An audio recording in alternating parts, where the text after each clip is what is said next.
Welcome, ladies. Today I'm going to talk to wives about 1 Corinthians chapter 13. Let's take a look at a few of the more significant verses discussed here. Verses 4 to 7. Love is patient, love is kind, and is not jealous. Love does not brag and is not arrogant.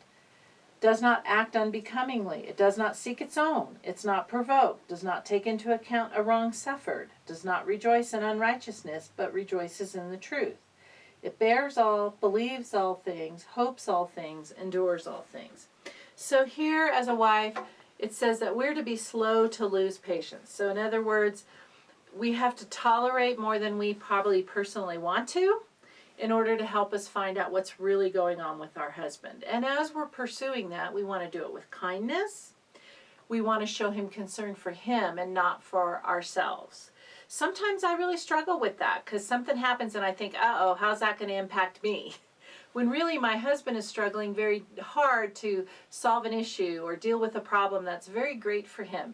And he's taking into account the impact on me along with that. So sometimes I have to just patiently back up and kindly pursue what's going on, what are you thinking, where are we going to go from here, when honestly I just want to go, but what about me, and how is this going to affect me? So try to stay focused on what it'll do to your spouse as well, and even more so. Practice manners at home. This is so important. Say please and thank you. When he walks in the door, say hello. That's manners. When you're leaving, say goodbye so he knows you're leaving. All of those things are just common courtesy and manners. Asking what he thinks on something and not asking him with the idea of, well, I'm just being kind, but I'm just going to do whatever I want anyway. But to ask him in a manner of, I'm really interested in your input and what you think and why you think it. That's kindness, that's manners. And then you're focusing on his needs. And his needs are not just, is dinner made and the house clean, or this or that. His needs is to have a partner there who really cares about how the world's impacting him. How is he feeling about things? What's going on for him? And to be able to sit down and say, I really care about you today. How can I care for you even more? And just let him tell you.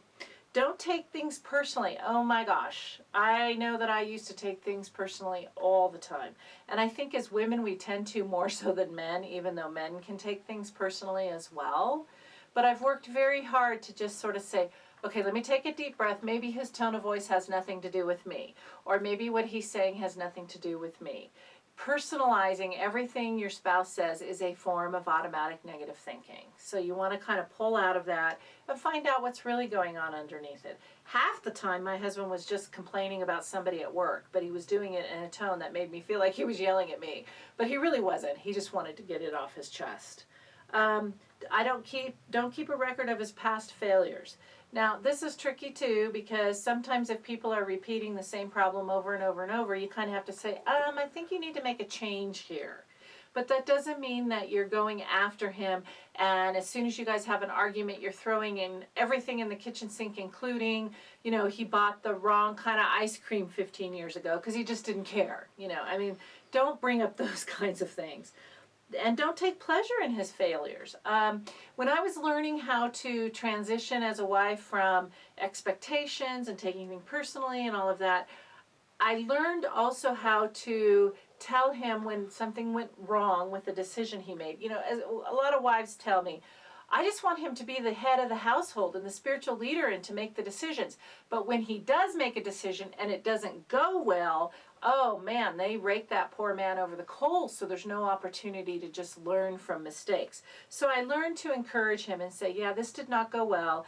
Maybe next time we'll just have to take in more information, but I really trust you to do better and to grow through this. And that helped a lot. And I didn't take pleasure when he failed. I don't take pleasure when he fails. Keep in mind, his failures affect you. So why would you take pleasure in it? Why would you be joyous that he failed when it affects your income, it affects your household, it affects your marriage, it affects your children? There's no pleasure in that, so don't take pleasure in it. And accept his inconsistencies. Hello, human beings, we're inconsistent. So sometimes he might say, oh, I really like this, and then he might say, no, I don't like that anymore, I really like that. Or I'm going to do this way, and then you catch him doing it a different way, and you're like, I thought you were going to do that. So sometimes what's happened is they've not given you all the information in between the change. So they thought this and then they got more information. And always, always find yourself able to believe the best about your husband and that he wants the best for you. I'm Dr. Pauline Dillard, and this has been A Marriage Moment.